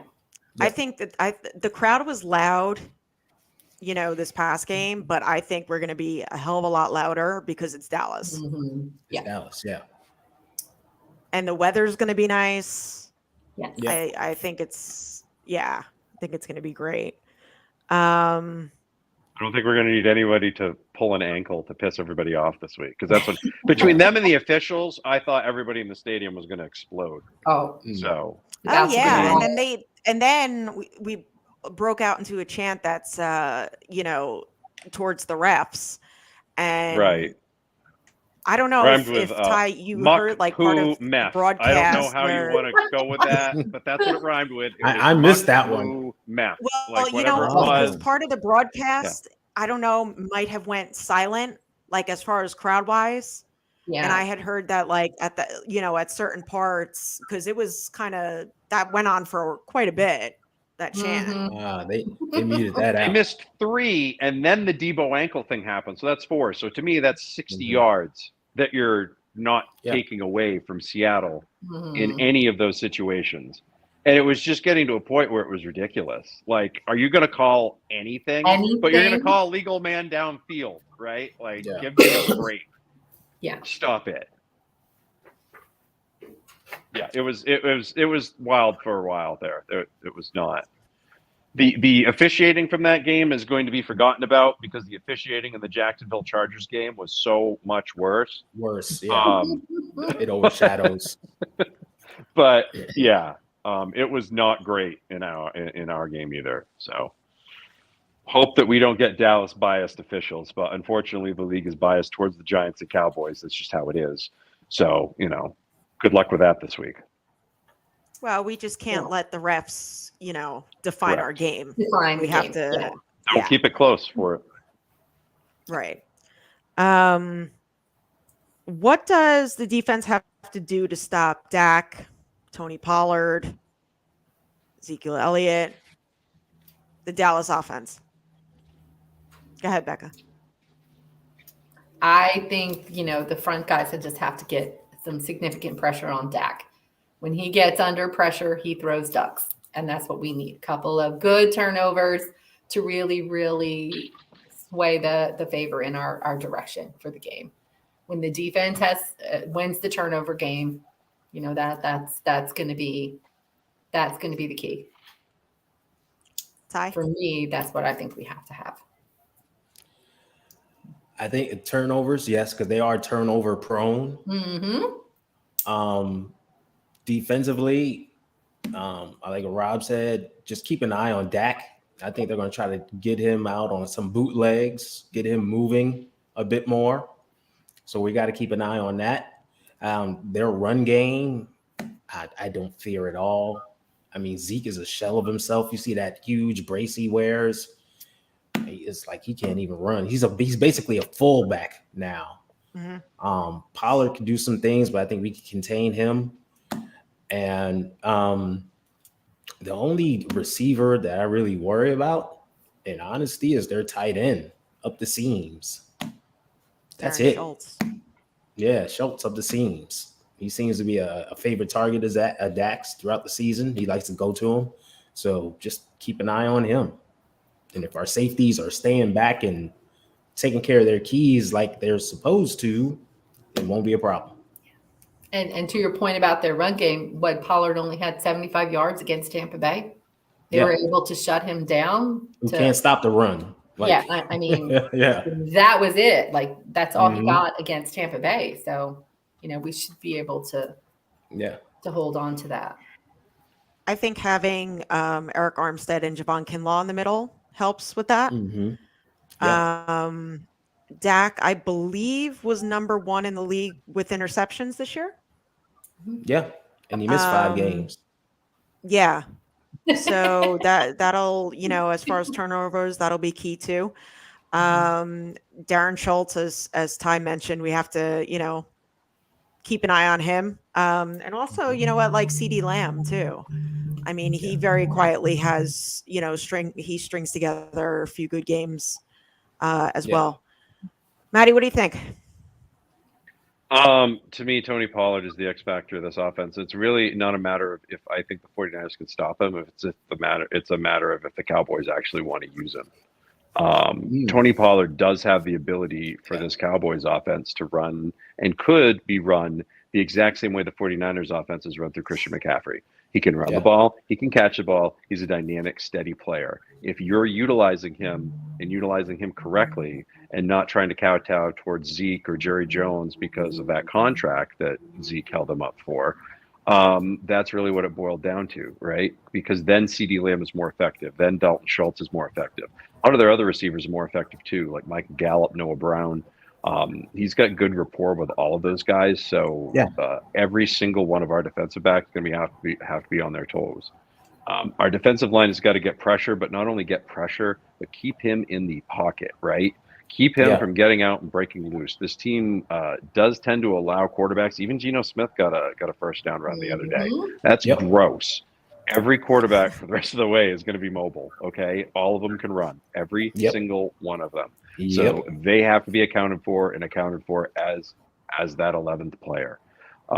So to me, it's pretty key. Like, if Pollard is actually not, if you could just keep him as a non-factor, their offense is going to be very one-dimensional, and they should be able to be shut down pretty easily as long as you can keep Dak Prescott in the pocket and also not do anything stupid on 3rd and long. Then you should be fine. And you should win this game by 17 to 24 points. But if that does not happen, then Dallas will be in it all day, just like the Raiders were. Yeah, I agree with you on the DBs. They have to be watertight. We cannot be giving up big plays and missing no big ones. Even on the Dak scrambling around, it's 15 seconds. Listen, I know you got to hold your water. Listen, I know you got to pee, but you got to hold it. You got to hold it. You got to hold it. You got to hold it. You got to hold it. Okay. Someone else is in the bathroom. You got to wait. Period. Is really what it boils down to. Let's go. Cross your legs. Hold on. Yeah, do a dance. Exactly. Because the minute you let up, he's going to find somebody, and it's going to turn into a big first down. Or he's going to convert one of those 3rd and 17s or whatever that we love to give up. Yep. When we had, you know what? And there was a 3rd and long in the Seahawks game. Seattle game. That they converted. Yeah. Yep. You got to stop that. X factors on both sides of the ball. Go ahead, Maddie. Usage for Tony Pollard. Any X factor. It could be coaching for, any X factor. Go ahead. To me, it's going to be coaching. It's going to be really simple. How can the Dallas coaching staff do with 5 days versus San Francisco with 7? That's what it boils down to for me. I like my chances with the 49ers coaching staff against the Cowboys coaching staff, even if the Cowboys coaching staff has 8 days and the 49ers only have 6. So now you're giving them 7 and 5. You're also giving them better players, top to bottom, on both sides of the ball. Those are my X factors. This one's really simple. It's all coaching to me. If the coaching is focused this week and has a really good game plan, I have no doubt in my mind the players are going to execute it this week. Nobody wants to beat Dallas more than these players, period. So to me, it's coaching. Coaching is the X factor this week. D'Amico Ryans is on the ball and not worried about what next job is. All set. And you can say the same thing about Dan Quinn on the other side. Yep. Go ahead, Ty. To me, Brian Colt just put up Ray, DEEBO, Fred Warner. For me, Ray is one of those guys. For me, he had a couple of plays in the Seattle game where he was just running wide open. It was like, whoa, look at Ray. Look at Ray, And I can see Kyle giving him that opportunity to get out there and do something. So he could be that sleeper X factor. You focus on DEEBO and Kittle and everybody else, but he could be that guy. Another X factor, I think, will be George Kittle. I think because of DEEBO's breakout game, and what he did to them last season, they're going to clearly focus on him, and that'll free things up for George to have a big game. Defensively, I'm going to go with the D-line. I think they're just going to come out hunting. They've heard the talk all year long about their Dallas's D-line is better. Micah Parsons is better than Nick Bosa. He should be defensive player of the year. It's too much chatter. And them guys got pride. And I think they're going to come out hunting. I really do. Ray Ray's getting real close to breaking one, by the way. Yeah. Yeah. You can just see it going back to he is one block away. And I don't know if it's going to be this week, next week, or the week after, as Rob said. Like he is. Yep. There is a Ray touchdown coming. I think it's going to be on special teams. I just don't know if it's going to be a kickoff or a punt return. That would be beautiful. So, 100%. Yeah, for sure. Maybe we need it for a road game, but yeah. Yeah. I think one of the X factors is the rest. I think short week rest for Dallas, and we've got the extra day. I think that bodes well for us. To me, that's a big X factor.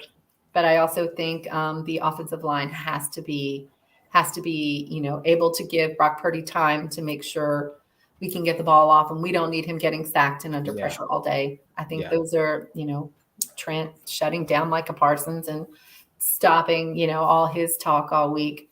Somebody put him in his place and make him a non-factor. And I think that's going to really, really, the longer we hold the ball, if we can do 500 yards of offense like we did against Seattle last week and hold on to the ball, time of possession, all those things are going to be a key to success.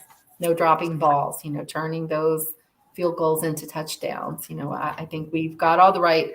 I think we're going to see a similar attack mode game. They're going to try and attack our defensive backs, of course, with passing, and they're going to try and get the balls out there. But I think we have the right team to do it.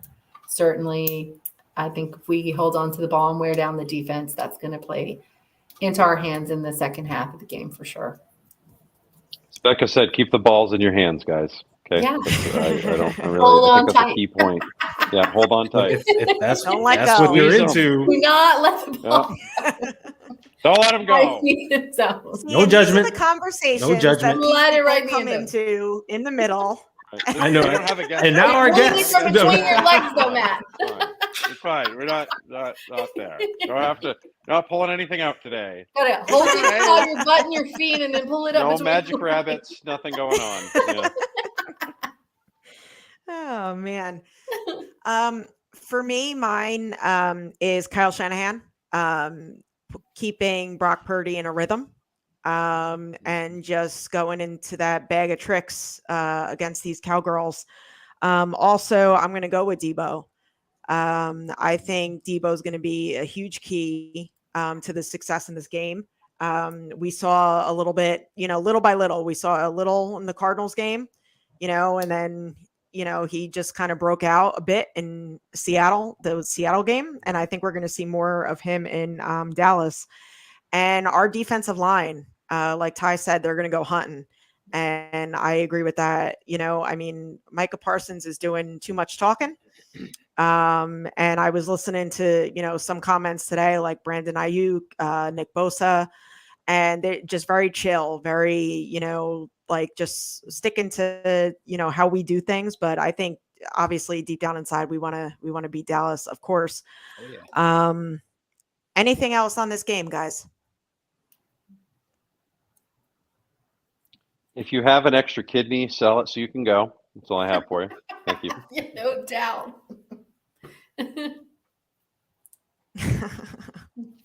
I know. It's I agree with you, Rob. Typical Dallas. You beat a bad team and then start beating your chest. But then when Brock Purdy beat Tampa Bay, it was, Tampa Bay, they're injured, they're this, they're, Oh, they're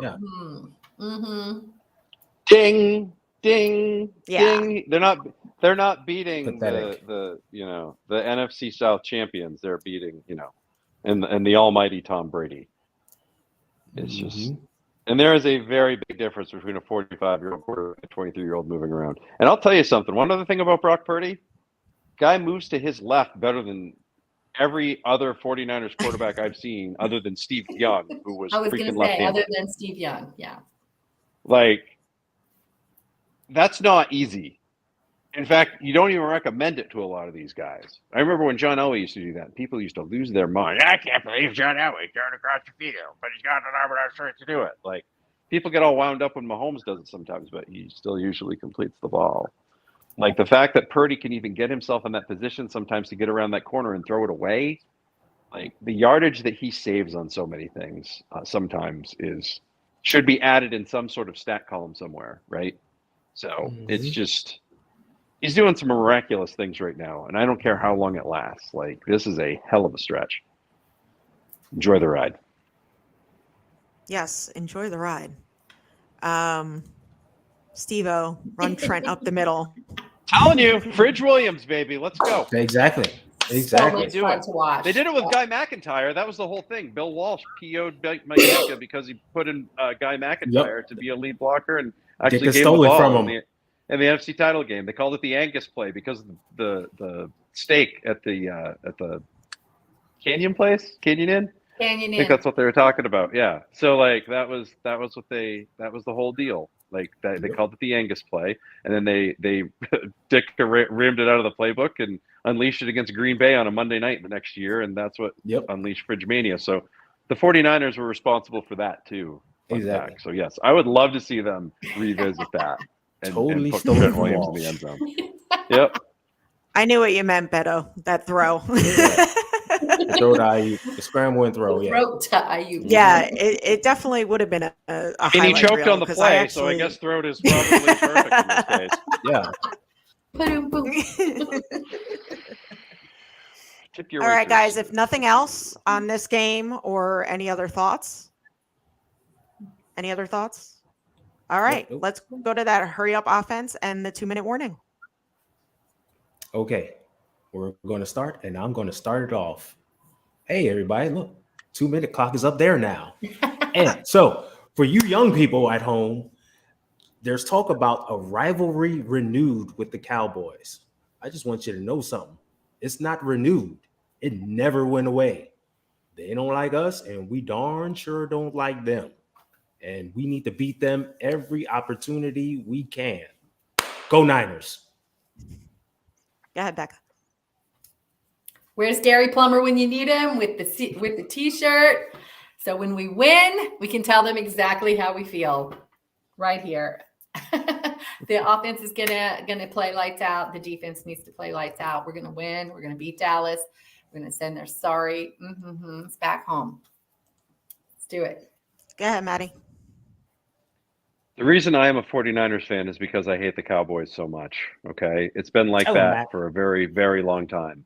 And I still have PTSD from that hairspray using climate change monger Jimmy Johnson yelling, "How about them Cowboys?" in Candlestick Park's locker room in early 1993. Okay. I have carried that with me for a very long time. So I cannot wait to be at that stadium on Sunday night when they lose by approximately 17 to 20 points so that I can scream, "How about them Cowboys? How about them Cowboys?" Send them home, send them home, send them home, just like you did last year. I will be right there with you screaming, "How about them Cowboys?" and also saying, "Send them home." Guys, just dot your I's, cross your T's, stay on your Q's. We got this. Let's go Niners. And just play our game, please. And bring all the cowbell. More cowbell. And subscribe. Thanks for joining us, guys. Go Niners. Tell your friends. If you don't have any, I can't get any for you, though. I'm out there. We're out. See ya. And, of course, for the upstart 49ers, they're 6 yards away from Pontiac. 3rd and 3. We'll see a pickup sometime on the right side, possibly. Montana looking.